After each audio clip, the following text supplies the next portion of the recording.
बिस्मिल्लाहिर्रहमानिर्रहीम। आज का हमारा टॉपिक है पावर सेट। इससे पिछले लेक्चर में हमने सेट की डेफिनेशन, उसके कुछ एग्जांपल्स, हमने सबसेट की डेफिनेशन, इक्वल सेट क्या होता है और प्रॉपर सबसेट किसको कहते हैं, ये कुछ टॉपिक्स पढ़े थे।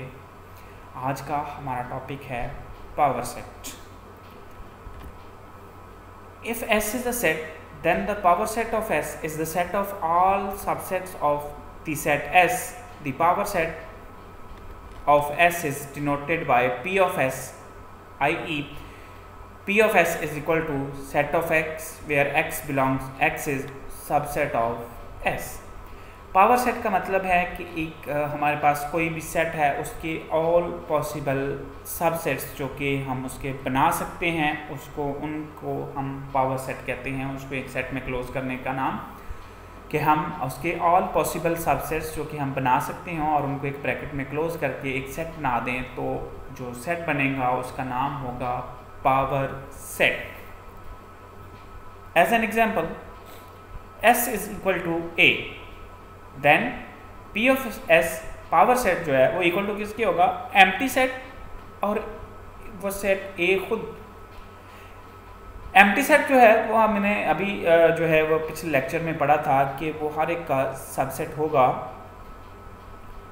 तो एक सेट अपने आप का भी जो है वो भी क्या होता है, सबसेट होता है। तो एक सिंगलटन सेट था, सिंगलटन सेट मीन्स का एक ही एलिमेंट हो, तो उसमें हमारे पास जो है वो एक एम्प्टी सेट आ गया और एक वो खुद उसका जो सबसेट है वो पावर सेट है।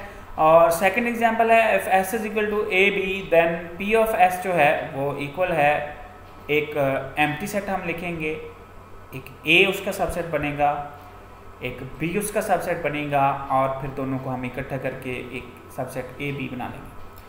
तो मतलब पहले एम्प्टी सेट हर एक का सबसेट होगा, फिर हम दो एलिमेंट्स हैं तो दोनों को अलग अलग करके उसका सबसेट बना सकते हैं, A और B।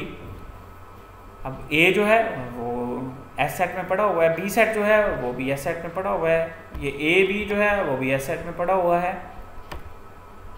तो हमें कैसे पता चलेगा कि इसके सबसेट कितने एग्जिस्ट करते हैं?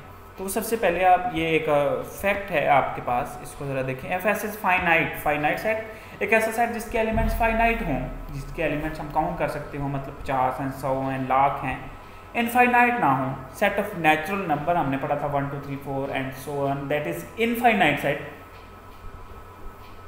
तो P ऑफ S कार्डिनलिटी, ये P ऑफ S और ये साइन है, जो दो लाइनें हैं P ऑफ S के अराउंड में, ये साइन है कार्डिनलिटी का। Cardinality means P of S number of elements, cardinality means number of element in S set is equal to 2 power S की cardinality. S cardinality means S set में जितने elements हैं, तो P of S जो है उसकी cardinality जितने इसके कितने एलिमेंट्स होंगे, number of elements, is equal to 2 power n। What is n? n is cardinality of set S. Cardinality means number of elements.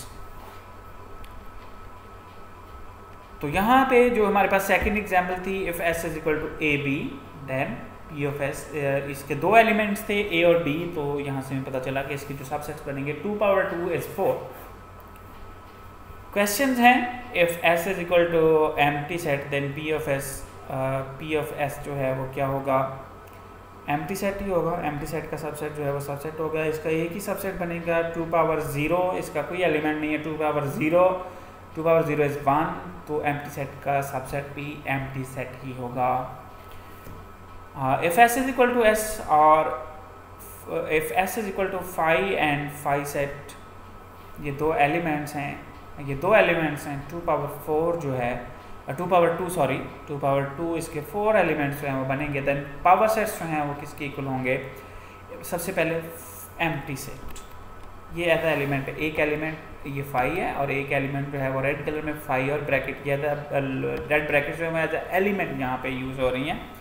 ये रेड कंप्लीट एक एलिमेंट है, ये सेट नहीं है, सेट के अंदर सेट है, तो सेट के अंदर सेट एज एलिमेंट जो है वो यूज़ होगा। एक first is empty set, second one is first को हमने लिख दिया, ये फर्स्ट एलिमेंट जो था उसका एक सेट बना दिया, सेकंड एलिमेंट का एक सेट बना दिया, और फिर फोर्थ पे हमने दोनों को इकट्ठा कर दिया।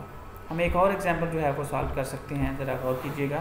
अगर हमारे पास जो है वो सेट इक्वल टू हो, ए सेट इज इक्वल टू 1 2 और 3 और 4, ये एक हमारे पास सेट है और यहाँ से हमें पता चला कि इसके एलिमेंट्स जो हैं वो कितने हैं, 4 हैं। तो टोटल जो सबसेट्स बनेंगे वो 2 पावर n जो कि इक्वल टू होगा 2 पावर 4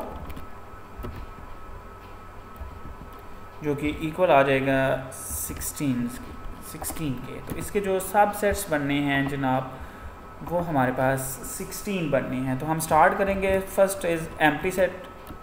सेकंड में हम लिखेंगे इनको एक एक एलिमेंट को, पहले हम 1 लिख लेंगे, फिर हमारे पास 2 आ जाएगा, 2 के बाद जो है वो हम 3 लिखेंगे,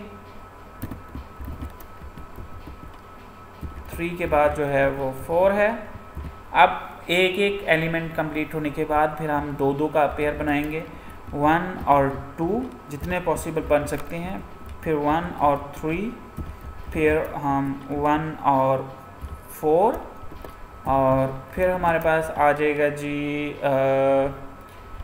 2 और 3 और next one is 2 and 4 and next one is 3 and 4। तो ये 2 के पेयर्स के साथ पॉसिबल एलिमेंट्स थे जो कि हमने बना लिए हैं। नेक्स्ट अब हम 3 के पॉसिबल पेयर्स बनाएंगे। हम स्टार्ट करेंगे 1 2 और 3, फिर हम इसमें 3 को स्किप कर लेते हैं, 3 की जगह पे हम जो है वो 4 लिख लेते हैं, 1 2 and 4 और फिर हमारे पास आ जाएगा 1। अब 2 को स्किप कर लेते हैं, अभी हमने 3 को स्किप किया था, 1 3 and 4 और फिर हमारे पास आ जाएगा जी 2 3 and 4। तो और उसके बाद जो है ये कितने हो गए जी, 1 2 3 4 5 6 7 8 9 10 11 12 13 14 और 15 और आखिरी जो है वो बन जाएगा हमारे पास। हम इन चारों को इकट्ठा करके लिख देंगे तो ये हमारे पास ऑल पॉसिबल पावर सेट्स बन जाएंगे और इसको हमने एक ब्रैकेट में क्लोज कर देना है और this is called P of S। Okay, तो ये था जी आज का हमारा टॉपिक जिसमें हमने पढ़ा कि पावर सेट क्या होता है और पावर सेट हम कैसे फाइंड कर सकते हैं और उसका फार्मूला क्या है। अगले लेक्चर में हम इंटरसेक्शन और यूनियन पढ़ेंगे। तब तक के लिए अल्लाह हाफिज़।